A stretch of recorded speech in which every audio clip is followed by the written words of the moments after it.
எந்தன் நேச இயேசுநாதா, உம்மில் அன்பு கூறுவே. உம்மில் வைக்கும் ஆசையாலே பாவம் யாவும் வேறுபே. என்னை அன்பம் தேடி வந்தே, ரத்தம் சிந்தி கட்டித்தே. நீர் செய்மா பெரும் கிருபை, நான் போதும் மாறவே.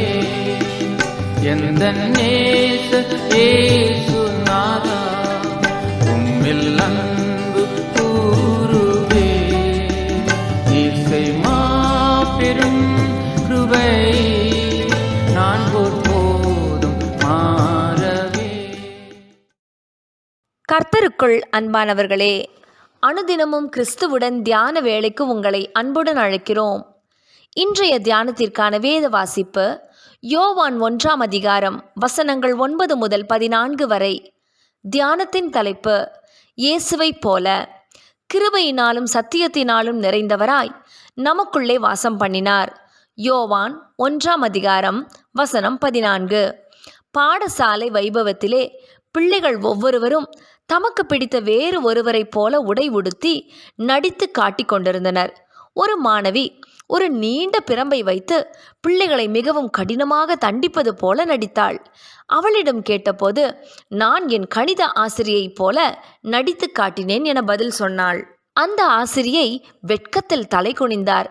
ஆனால் இயேசுவைப் போல் வாழ்வது என்பது ஒருபோதும் கோபம் கொள்ளாத தன்மை, முகத்திலே எந்நேரமும் ஒரு அமைதி, புன்சிரிப்பு, அவ்விசுவாசிகளை தவிர்த்தல், இப்படியாக ஒரு நூதன வாழ்வைத்தான் நாம் நினைப்பது உண்டு.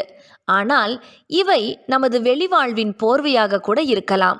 இவைதான் கிறிஸ்துவின் தன்மை என்று நாம் நினைப்போமானால் நாம் ஆண்டவரையும் தவறாக புரிந்து கொண்டதாகிவிடும்.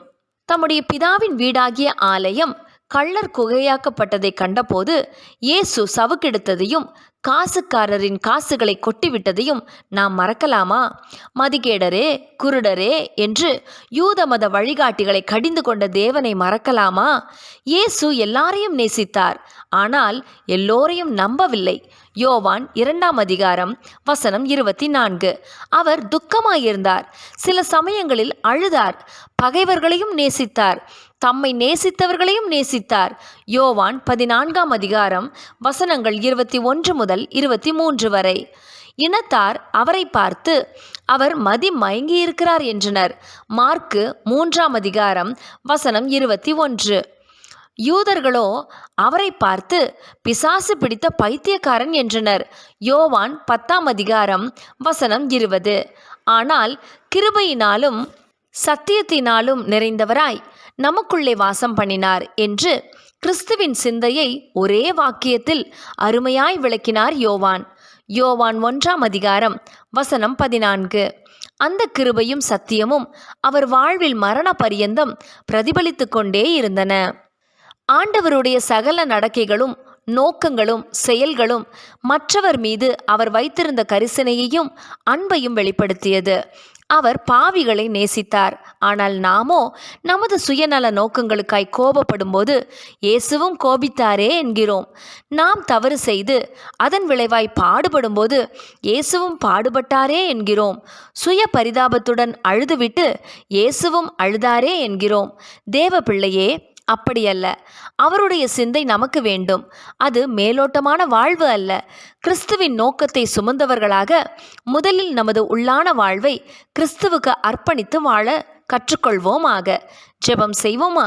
தகப்பனே, கிறிஸ்துவின் பெயரை சொல்லி மேலோட்டமான வாழ்க்கையை அல்ல, எங்களது உள்ளான வாழ்வில் மெய்யான அர்ப்பணிப்போடு வாழ்ந்து உம்மை மகிமைப்படுத்த எங்களுக்கு உதவி செய்யும். ஆமேன்.